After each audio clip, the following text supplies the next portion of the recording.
Tesla is about to help me donate to charity for free. So this podcast episode is not going to be a recommendation to buy Tesla. Not at all. You could insert any other stock or index or anything like that into it. The reason I'm using Tesla is because Tesla is basically down about 50% from its most recent high. And so what does that mean? What does it have to do? What kind of gain does it have to get in order to get back to where it was before? For those of you that have been to my seminars or have been following me for quite a while, you know that the math of gains and losses says if you lose 50% of some stock or index's value, you have to have a 100% gain to get back to even. Just think about it. If the stock price is at 500 and then it goes down to 250, which is pretty close to what Tesla has done, to get back up to 500, you're sitting at 250 now. It has to go up by 250. So that's why you need a 100% gain to get you back to even. So like I said, this is not a recommendation to buy Tesla. Matter of fact, this episode is actually going to be highlighting a tax vehicle, a tax strategy that we utilize within Miller Retirement Group as well, just to show you the power of what these tax strategies can do, and also being able to take advantage of opportunities rather than freaking out if the market has gone down. So first off, let me give a little bit of perspective about the market. So Tesla, yes, Tesla has gone down by 50% since its most recent high. The stock market has not. No, the stock market has not. We're looking right now for year to date, the market, the S&P 500, all of this comes from Google Finance. The S&P 500 is down by about 3.4% for the year. And so that's not very much. But if you look at from the high of roughly about 476, 477 to where it's sitting at now at about, sorry, not 476.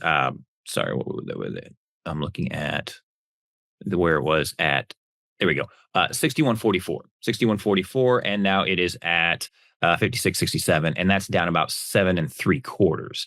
So from its old high, it's down about 7 3/4, but for the year, it's still only down about 3.4. So not that big a deal. Yes, are there stocks within that S&P 500 that may be up or down even more than that? Absolutely. Tesla being one of them, and it's down by basically 50% year to date. The 52-week high is 488.54, and it's sitting now at 248. So it's almost exactly that 500 to 250 that I was given in the example. So now, again, not a recommendation to buy Tesla, but I want to talk about what is possible with something called a donor advised fund. And this is where you can take advantage of times like this. And there's some really cool things you can do if you're charitably inclined. I think even if you're not charitably inclined, this is pretty darn cool to be able to do. So let me give you a scenario. Let's say I decide that I want to put $15,000 in Tesla. Like, obviously, if there's any of you out there that are going to do this, even though that's not my recommendation, if you're going to do this and you're charitably inclined, you don't want to do it with your entire retirement savings.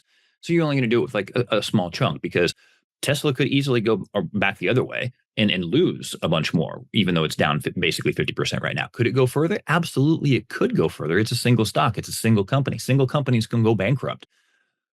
Indexes like the S&P 500, there's 500 different companies inside of that. If one of them starts going bankrupt to where it's no longer one of the top 500 publicly traded companies, they'll just insert a different one that is. So that one's not going to zero, but a stock could go to zero.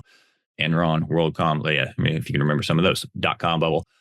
So what I'm saying here, like, again, this is not a recommendation. Now let's get into the scenario. I'm going to put $15,000 into Tesla. And then when Tesla gets back up to 500, and I don't care when it does it, it might do it 6 months from now. It might do it 6 years from now. Who cares? It might do it 18 months from now. Most likely it's not going to take 6 years, but it would take most likely more than a year for it to do that. And if that's the case, I don't care. That's awesome. That's kind of what I'm planning on having happen anyway for capital gains reasons, which I'll get to here in a little bit. So why would I talk about a donor advised fund and $15,000 going into Tesla? Easy.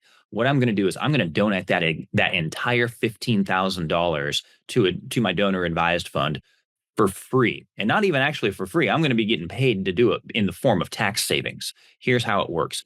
So Once that $15,000, right now, remember, it's $250 per share roughly. When that goes back up 100%, what's my gain? $15,000. Now, if I've held that for at least a year and I just decided to sell all of that, you're roughly looking at a 15% tax, 15% capital gains tax. What's a 15% capital gains tax on a $15,000 gain? Well, that happens to be $2,250. So I would have to pay $2,250 on that $15,000 worth of gain. Or I could decide, you know what? Now I'm going to donate that gain, because what you can do with a donor advised fund is you can actually donate shares of stock instead of selling it and then donating cash. You can still donate cash, but you can donate shares of stock. So think of a donor advised fund as like an investment account for your charitable giving. And you get a deduction when it goes into the donor advised fund. Now, once it's in the donor advised fund, you can determine when it goes out into a charity, an actual charity, and which charity it goes to. You can determine the timing of all of that. So it can basically sit in there and either, make money or lose money depending on what the market is and what investments you got it in. And so it's basically an investment account for your charitable donations. So all $15,000 goes in there. So I had, say, 15,000, I got 60 shares. So when I bought $15,000 worth of stock at $250 a share, that's basically, I've got 60 shares now. And so I'm going to gift 30 shares, because now it's doubled in price, right? So I'm going to gift 30 shares into the donor advised fund. And now I get a 15%, or not a 15%, sorry, a $15,000 deduction. But here's the cool thing. The deduction is at my ordinary income bracket, not the capital gains tax bracket. So I'm not getting a 15% reduction in taxes on that 15,000. I'm getting, let's say I'm in the 35% tax bracket right now. I'm getting a 35% deduction on that $15,000. What is 35% of 15,000? It's $5,250. So so here's the thing. I donated for free. It didn't cost me anything. That all of that came from the growth in the stock, and I'm getting a $5,250 deduction, $5,250 deduction. What is that? Well, on $15,000 originally, yeah, that's 35%. That is a 30. So think about it this way: that's a 30. If you add like federal and state, that's about 35% of them, the 32% bracket, whatever. So that is basically like a 35% gain. Even I've still got my original $15,000 that I invested, but now I've also got $5,250 extra dollars that I get to keep in my pocket because they're not going to Uncle Sam. So those tax savings are basically causing me a 35% gain that didn't actually come from the market. It came from tax savings. So I put $15,000 in, $15,000 of growth, and then I save $5,250 in taxes. Now, for those of you that are extremely tax savvy, you might be sitting there going, well, yeah, but Nate, you had 60 shares to start. You only gifted 30 shares. You gifted the fair market value of those 30 shares was 15,000. So you technically still have gain on those other shares. You basically still have $7,500 of gain on the shares that you didn't gift. And you would be absolutely right, you tax savvy person, you. And so what does that mean? Well, I've got $7,500 of gain. I could sell those. Like I could, right? I could sell those in the same year that I get that deduction for putting into the donor advised fund. Because what does that mean? Well, that means I'm going to pay capital gains tax, but I'm only paying the capital gains tax at 15%. So that's $1,125. How much did I save in taxes? $5,250. So what am I netting out? $4,125. So what's basically the return? If I use my tax savings as the return on my investment there, 27.5%. So it's almost a 30% return just by tax savings. And I still have my original investment. And I donated $15,000 to charity. That's what a donor advised fund can do. And that is taking advantage of market timing things, like when things like this happen, right? A lot of people, I believe it was Warren Buffett that said this: be greedy when others are fearful, and fearful when others are greedy. When the market has all kinds of volatility, a lot of people get fearful and they make the wrong decisions because they're emotional. But if you can keep a level head, you can recognize that when the markets go down, there are opportunities. There are definitely opportunities.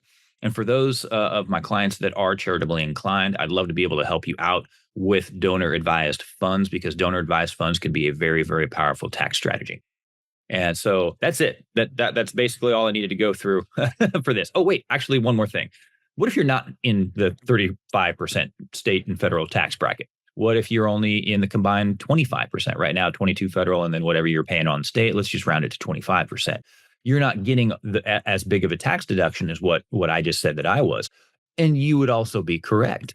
However, it's still positive, because if you think about it, at the 25% tax bracket, instead of being able to save $5,250, you'd only be saving $3,750. But still, you'd have that $1,125,000 capital gains tax, that 15% capital gains tax on the growth. And so now you're netting positive $2,625 of total overall tax savings.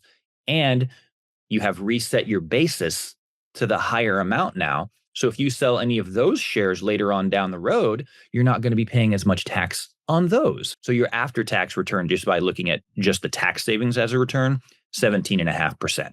17.5%, you've still got your original investment, and you donated $15,000 to charity, and you've reset your basis to a higher level. I hope you're getting some tax ideas like this from your current advisor. Because if you're not, I'd love to sit down and talk to you about stuff like this. There are a lot of strategies that can be used in retirement to help people with taxes. That's it, guys. Have a great rest of the day. And, like I said, I'm just trying to look for optimism during these times when people have concerns, and let people know that there are things that you can still do. So that's it. Thank you. And we'll see you next time.